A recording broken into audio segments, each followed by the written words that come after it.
17. That was Maya Thornton's GPA rank in her graduating class at Jefferson High School in Birmingham, Alabama. Not 17th from the bottom, but 17th from the top, out of 412 students.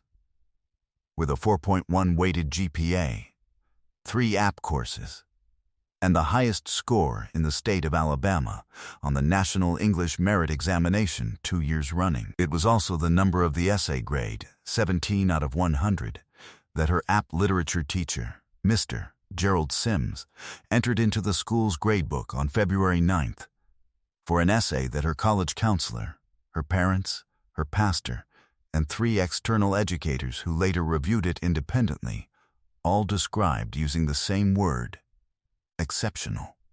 Steve Harvey learned Maya's story mid-game on the Family Feud stage in Atlanta 18 months later, and he pressed both palms flat on the podium and stood completely still for 14 seconds, not crying, not moving, just absorbing, before he said anything at all. What he said, and what he did, and who he called, would be seen by 388 million people and result in the single largest private scholarship mobilization in the history of Family Feud.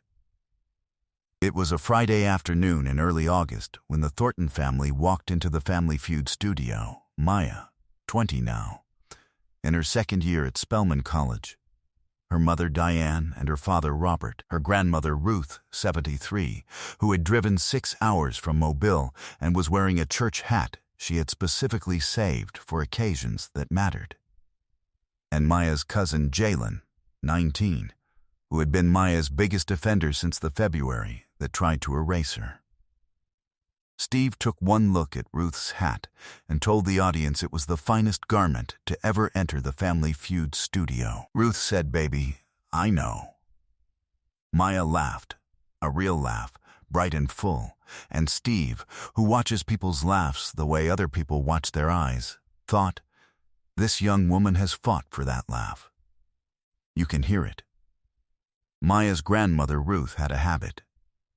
She carried a folded copy of Maya's National English Merit Examination score report in her purse, had carried it since the day the results came, laminated now, worn at the folds. Nobody had told her to do this. She had done it because she had watched her granddaughter for 18 months being doubted by people who had no business doubting her, and she needed something in her hands that said, in official language with an official seal, that Maya Thornton was exactly what everyone who loved her already knew she was. Nobody in that studio knew about the grade yet. But what she said next would change everything, but not in the way anyone expected. The essay was about Their Eyes Were Watching God by Zora Neale Hurston. Maya had been given 3 weeks to write it. She had spent 11 days on the draft and 4 days revising. She wrote about Janie Crawford's journey toward self-possession, about the difference between being loved for what you represent and being loved for who you are. And she drew a line, specific, supported by the text, argued with precision, between Janie's internal awakening and the moment it became visible to the people around her. Her app literature teacher, Mr. Gerald Sims, had assigned the book. He had taught the class for 14 years. Maya was one of 2 black students in a class of 23. She submitted the essay on a Tuesday. She received her grade on a Thursday morning, a paper copy handed back face down, the way Mr. Sims returned all graded work. She flipped it over. She saw the number. She sat with it for a moment. Then she raised her hand and said, "Mr. Sims, can we discuss my grade?" He said, without looking up, "The grade reflects the work." She said, "I'd like to understand the specific elements you found lacking." He said, "Your argument lacked rigor." She said, "I'd like to see the rubric markup." He said, "You can make an appointment." She said, "I'd like to make one now." The class was quiet. He said, "After school, Miss Thornton." She said, "Thank you." She went to the after-school appointment. She brought the essay. He showed her 4 margin notes, 2 were about transitions. 1 was about clarity of thesis. 1 was about citation format. She asked him to identify which sentences had unclear theses. He cited a paragraph in which she had written, "Janie does not ask to be seen. She builds the capacity to see herself." He said the sentence was unclear in its academic application. She said, "Could you point me to a rubric criterion it violates?" He said the rubric allowed for instructor discretion on literary argument quality. She said, "Mr. Sims, I would like a second read." He said, "The grade stands." She went home and typed up the meeting. She sent it to her parents. Her father, Robert, who was a structural engineer and understood documentation the way engineers understand load-bearing calculations, printed it and put it in a folder. He said, "We're going to the principal on Monday." Her mother, Diane, said, "We're going Monday morning." Maya said, "Can I come?" Robert said, "You're leading the meeting." She led it. She brought the essay, the rubric, the after-school meeting notes, and a printout of her academic record going back to 9th grade. Principal Patricia Okafor, 51 years old, 22 years in the Birmingham school system, the first black principal in Jefferson High's 70-year history, read every page. She asked Maya to walk her through the argument in the essay. Maya did. Patricia Okafor asked one question, "Did you write this?" Maya said, "Yes, ma'am." Patricia said, "Is there a draft?" Maya said she had 4. She had them on her laptop. Patricia said, "I'll need copies." The review took 11 school days. During those 11 days, 3 external educators, a retired app literature exam grader, a university English professor, and a state curriculum specialist, independently reviewed the essay without knowing the grade assigned. All 3 gave it a score between 91 and 96. One called it among the finest student analyses of this text I have encountered in 20 years of reviewing student work. Patricia Okafor received all 3 evaluations on the 12th day. She called Mr. Gerald Sims into her office and told him what the external reviews had found. He said the rubric allowed for instructor discretion. She said, "Gerald, 3 independent educators scored this essay between 91 and 96. Your score was 17. I need you to explain the 74-point gap." He said, "My professional assessment is my professional assessment." She said, "Gerald, this is your 18th year at this school. I need you to understand what I'm about to do and why." She changed the grade to 94. She entered it in the gradebook herself. She submitted a formal letter of concern to the Birmingham City Schools Office of Curriculum and Instruction. The letter documented the grade, the external reviews, and the pattern of grading discrepancies she had found when she pulled Mr. Sims's gradebook for the current semester. A pattern in which the 2 black students in his app literature class had received grades averaging 23 points lower than the class average on subjective essay assignments, while scoring at or above class average on objective multiple-choice assessments. Mr. Gerald Sims was placed on administrative leave the following week. He retired 2 months later. His retirement was not a surprise. Maya found out about the grade change on a Thursday afternoon, the same day it had been entered 11 days later. Her counselor called her out of study hall and told her. Maya sat in the counselor's office for a few minutes. She asked what the new grade was. The counselor said 94. Maya said, "What was the original score for the external reviewers?" The counselor said one of them had written exceptional in the margin. Maya said, "Okay." She went back to class. She told her parents that evening. Robert asked what she was feeling. She said, "I feel like I want to go to Spelman and write something even better." Ruth, who was there for dinner, said from across the table, "Baby, you already did." She reached into her purse. She put the laminated score report on the table in front of Maya. Maya looked at it. She did not pick it up. She said, "Grandma, why do you still carry that?" Ruth said, "Because some people don't believe it until they see the paper. And I plan to be ready." She had applied to Family Feud because Jalen had submitted the application as a surprise for Maya's 19th birthday, and because the Thornton family needed one day that year that belonged entirely to them. Maya was in her first month at Spelman when the call came that they'd been selected. She screamed loud enough that her doormates knocked on the door to check on her. She was fine. She was better than fine. She was going to be on television with her grandmother and her hat. Steve Harvey would later say it was the most he had ever felt the weight of a young person's story in all his years on television. It was the fast money round. Maya had scored 189 points.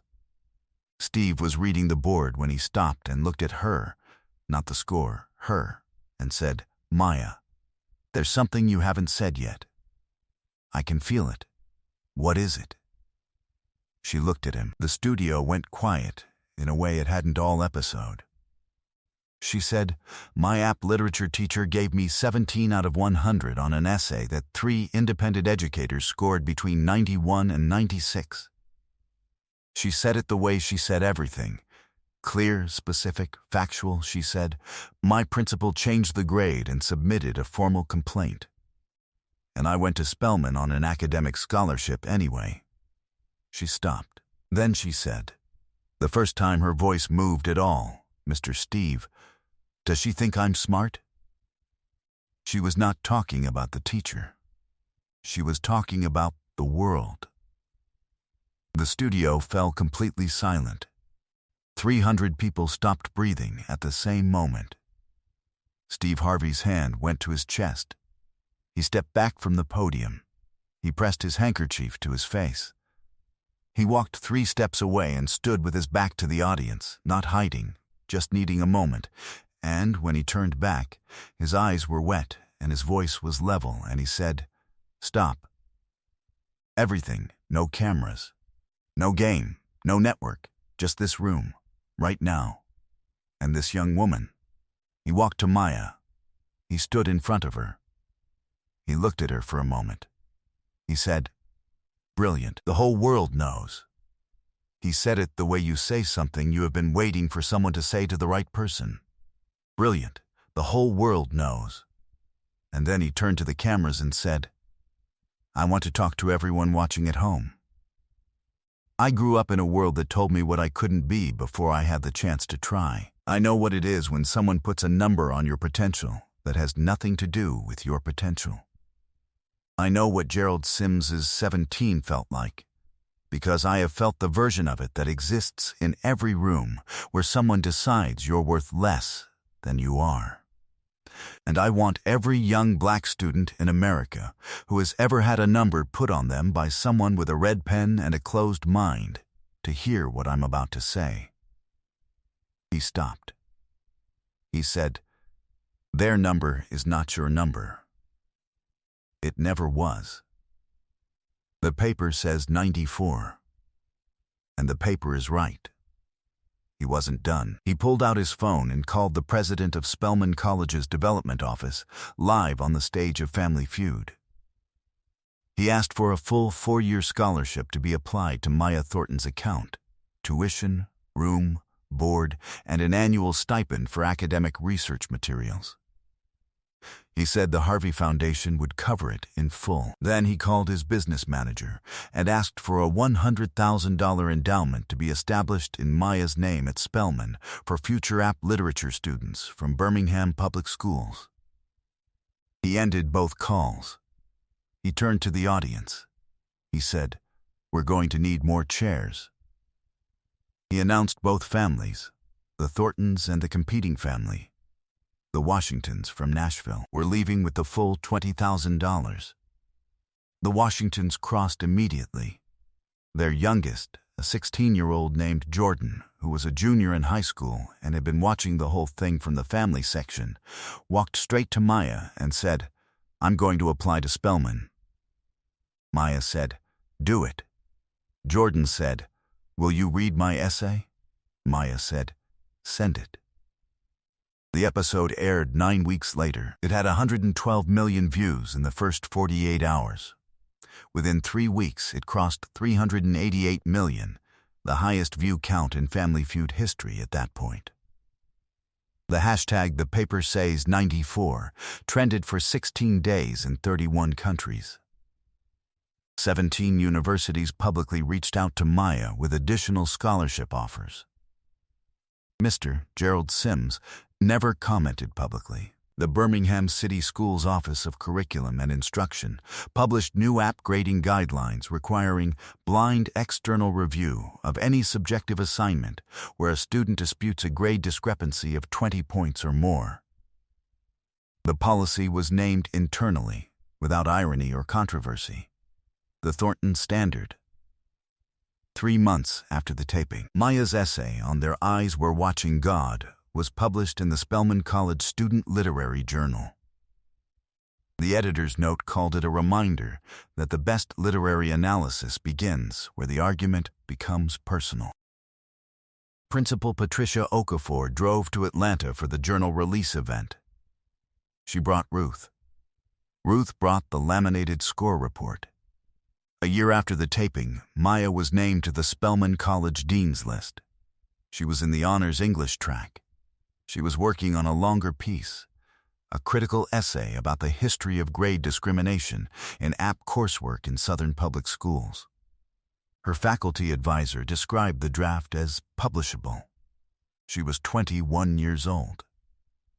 Today, the Maya Scholars Fund, established by the Harvey Foundation with Maya's blessing, provides full app coursework legal advocacy for students facing documented grading discrepancies in Alabama, Georgia, and Mississippi public schools. It also funds annual external review audits for app subjective grading in schools that request the service. Its motto, taken from what Maya told Steve backstage when he asked her what she wanted other students to take from her story, is "Write the essay. Keep the draft. The paper always tells the truth." To date, the fund has reviewed 214 contested grades, resulting in 189 corrections, and has provided legal representation to 11 students in formal school board hearings. Steve spoke about Maya in an interview the following spring. He said, "She asked me if the world thought she was smart. She was 20 years old. She had a 4.1 GPA. She was at Spelman. And she still had to ask. That's the thing I keep thinking about. Not Gerald Sims. He's a footnote. I keep thinking about a 20-year-old genius sitting across from me asking if she was enough." The answer was always yes. The world just needed to say it louder.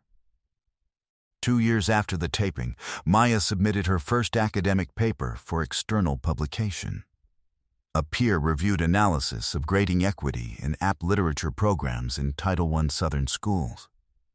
The journal accepted it on first submission. Her faculty advisor emailed her the acceptance at 6:47 in the morning. Maya forwarded it to her grandmother Ruth at 6:48. Ruth, who was 75 now and still carrying the laminated score report, sent back a single word: "Obviously." Maya Thornton printed the acceptance letter. She folded it. She put it next to the laminated score report, the one with the official seal, the one that had been carried in a church purse for 2 years through 600 miles of Alabama road. 2 pieces of paper. One says what a teacher decided she was worth on a February morning. One says what the world decided she was worth when it actually looked. The difference between them is 77 points, 4 external reviewers, 1 principal's courage, 1 grandmother's purse, and a young woman who kept every draft. If Maya's story, and Principal Okafor's courage, and Ruth's purse moved you, please subscribe and hit that thumbs up button. Share this with a student who needs to know their grade is not their limit. Have you ever watched someone fight for what they'd already earned? Let us know in the comments and ring that notification bell, because some people's brilliance needs more than a classroom to hold it.